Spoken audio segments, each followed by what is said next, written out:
আমরা বলতে চাই, আমরা সুস্পষ্ট ভাষায় জানিয়ে দিতে চাই, তৌহিদি জনতা আর চুপ থাকতে পারে না। এভাবে আমাদের বোনদের ইজ্জত নিয়ে আপনারা ছেলে খেলা করবেন, তৌহিদি জনতা আর চুপ থাকতে পারে না। যেই হাত দিয়ে আমার বোনের ইজ্জত নষ্ট হয়, সেই হাতগুলো আমরা কেটে দিব ইনশাআল্লাহ।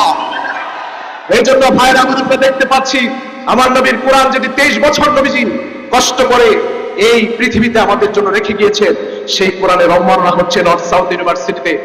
অপূর্ব পাল নামক একটি ছেলে, সে অবমাননা করেছে, তাকে সেফ এক্সিট দিচ্ছে, বাসায় পাঠিয়ে দিচ্ছে, বলছে সে পাগল।